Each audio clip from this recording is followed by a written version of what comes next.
Marlene Wazir, Monsieur le Ministre, Nasser Bourita, merci d'abord de nous accueillir et d'avoir choisi i24 News pour ces retrouvailles entre Israël et le Maroc. Alors c'est vrai que vous avez été le principal artisan de cette réactivation des relations diplomatiques entre Israël et le Maroc, après tant d'efforts, souvent dans l'ombre. La visite aujourd'hui, c'est une consécration. Est-ce qu'elle est à la hauteur de vos attentes?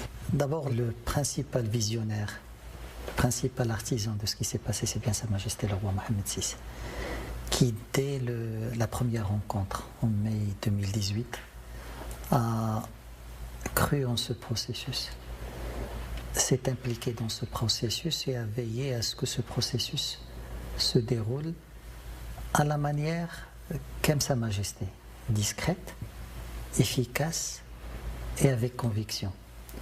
Et aujourd'hui, je pense, après tant de travail mené par Sa Majesté le roi et toutes les actions qui ont été menées, je pense que le résultat est positif. Positif comme le sont les Marocains d'abord, avec cette fierté, avec cette joie qui a marqué l'annonce des décisions de l'entretien entre Sa Majesté et le président américain. La visite d'aujourd'hui est la première concrétisation de cet engagement. Sa Majesté appartient à cette catégorie de leaders qui préfèrent travailler discrètement, préfèrent construire. Progresser ne dépend pas seulement de la volonté, il dépend du choix d'un sens pour progresser. Et je pense ces 2 années, ce qui a fait la différence, c'est que Sa Majesté a gardé le cap. Sa Majesté a donné un sens à ces différents efforts. Et aujourd'hui, je pense que le résultat est à la hauteur. Et on l'a vu dans les discours, on l'a vu dans les actions, dans les accords qui ont été menés. Et ces efforts, Monsieur le Ministre, ont été si discrets, tant et si bien qu'il se murmure que vous avez rencontré quelque part dans l'année 2018 le Premier ministre Benjamin Netanyahou en marge de l'Assemblée générale des Nations Unies. Est-ce que vous pouvez ce soir me le confirmer? Depuis mai 2018, de nombreux contacts ont été menés sur instruction de Sa Majesté le roi. Sa Majesté a échangé avec le président, Sa Majesté a envoyé des délégations aux États-Unis pour rencontrer des Américains, mais pour rencontrer également des Israéliens. Il y a un trait de caractère de la diplomatie marocaine, c'est que nous travaillons dans la discrétion. Si la partie israélienne confirme, vous n'affirmez pas? Nous n'affirmons pas, mais le Maroc n'a jamais été dans le show-off. Et dans ce qu'on a vu, on n'a pas vu. Sa Majesté ne pouvait pas imaginer le suivi qui a été pour cette question pendant ces 2 ans, minutieux, de près, avec des actions pertinentes au bon moment. C'est ce qui a donné ce résultat. Alors avec cet accord, vous décrochez une victoire diplomatique importante. La reconnaissance par Washington de la marocanité du Sahara occidental. Cette victoire marocain, cette victoire diplomatique, est-ce qu'elle va faire taire, Monsieur le Ministre, les aspirations des indépendantistes du Polisario? C'est un tournant. C'est un tournant parce que c'est une reconnaissance qui émane de la grande puissance, du membre permanent, de l'acteur influent. C'est une percée diplomatique importante parce que la démarche derrière cette reconnaissance est une démarche très vertueuse. C'est une démarche qui dit arrêtez de vous focaliser sur un processus. Les processus ne sont pas une fin en soi. Focalisons-nous sur le point d'arrivée. Et le point d'arrivée, c'est d'abord une souveraineté marocaine reconnue et après la construction d'une autonomie dans le cadre de cette souveraineté marocaine.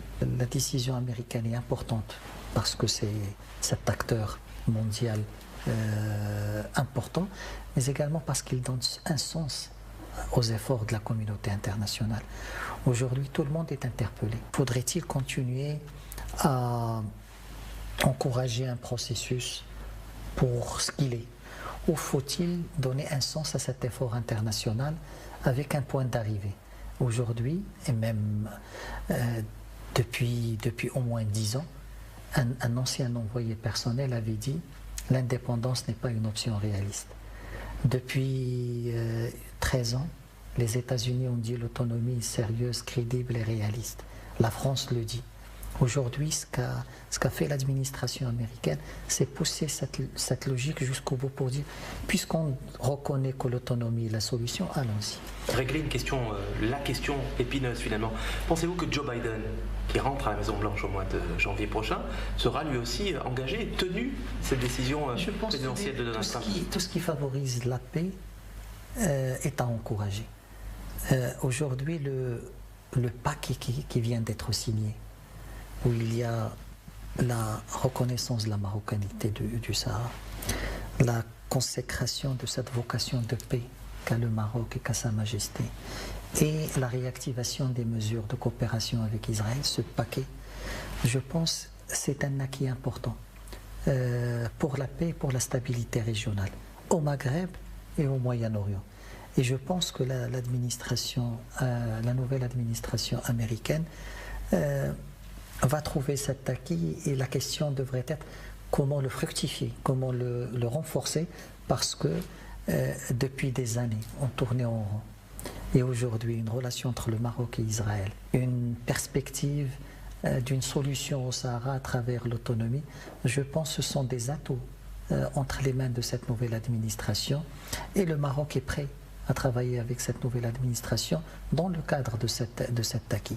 L'accord qui a été signé aujourd'hui précise, que chacune des trois parties doit le respecter, doit le promouvoir et doit le défendre. 2, que chacune des parties doit mettre en œuvre ses engagements dans le cadre de ce paquet d'ici à fin janvier.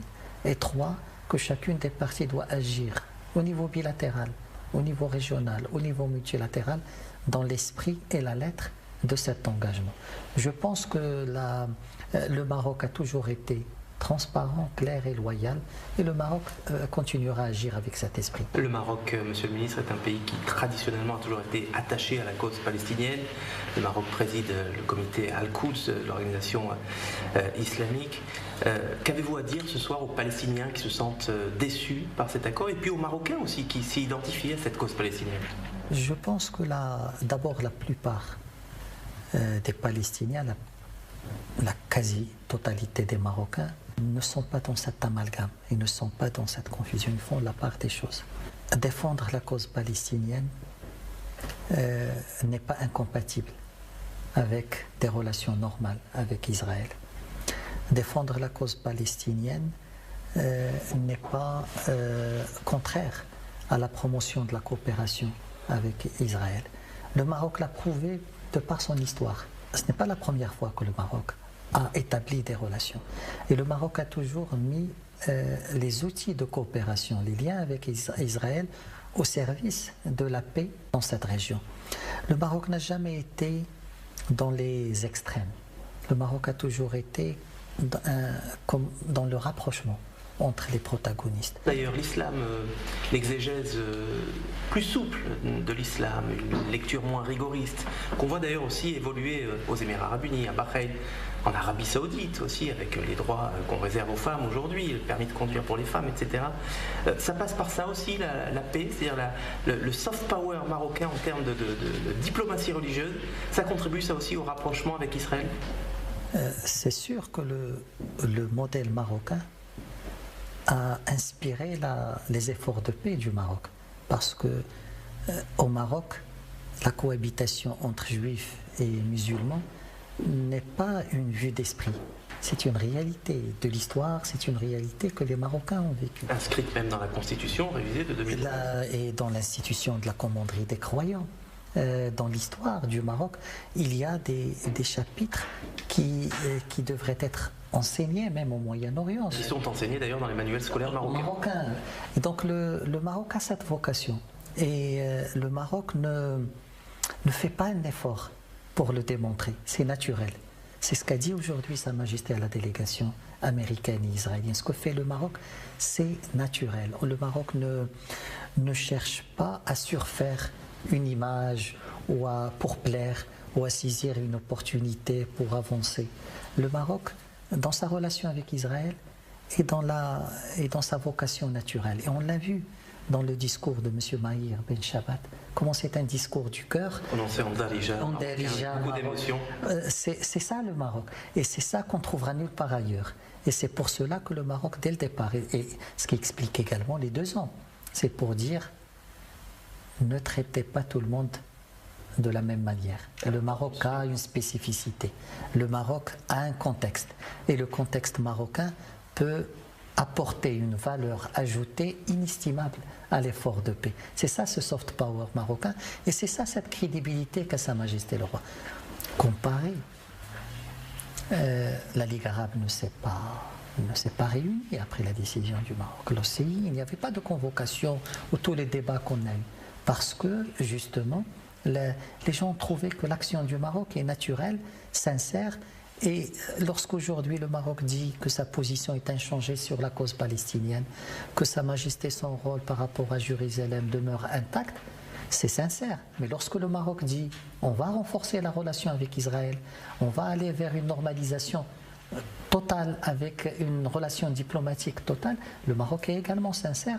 Et le génie du Maroc a toujours été que tout ça, s'il paraît incompatible pour d'autres, au Maroc c'est totalement harmonieux et c'est ce qu'on a vu aujourd'hui. Alors pour renforcer cette relation bilatérale, vous avez annoncé aujourd'hui qu'une représentation diplomatique serait ouverte dans les 2 semaines. À quel niveau cette représentation diplomatique va-t-elle être ouverte? Niveau ambassadeur, niveau bureau d'intérêt économique? Non, le bureau de liaison est une forme de représentation diplomatique. Lorsque, en 1994, on l'avait, il était pour le Maroc à un niveau d'ambassadeur. C'était un ambassadeur qui présidait ce bureau. Et le bureau avait une section politique, une section économique, une section consulaire, une section culturelle. Et je crois que les locaux existent encore à Tel Aviv. Et on n'a jamais rompu le contrat de bail. Et celui qui est à Rabat est une propriété de l'État israélien, comme si on s'était pris rendez-vous pour 2020 et aujourd'hui on réactive. Vous êtes ministre des Affaires étrangères, vous êtes également ministre des Marocains qui résident à l'étranger. Je ne vais pas vous apprendre que près d'1 million d'Israéliens sont originaires du Maroc, à commencer par votre premier hôte aujourd'hui, Maher Ben Shabbat.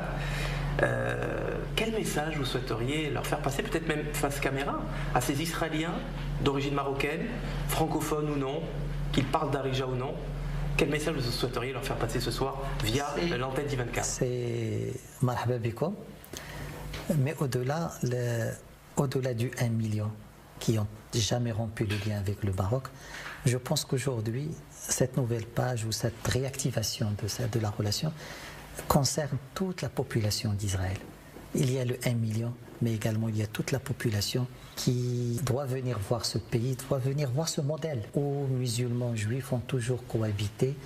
C'est un message à l'entrepreneur, c'est un message aux touristes, c'est un message aux jeunes, c'est un message à l'artiste. Je pense qu'on a beaucoup de choses à faire pour montrer qu'aujourd'hui, le Maroc a toujours cette vocation de rapprochement. Et il a cette magie marocaine. Je pense que le Moyen-Orient, on a plus que besoin.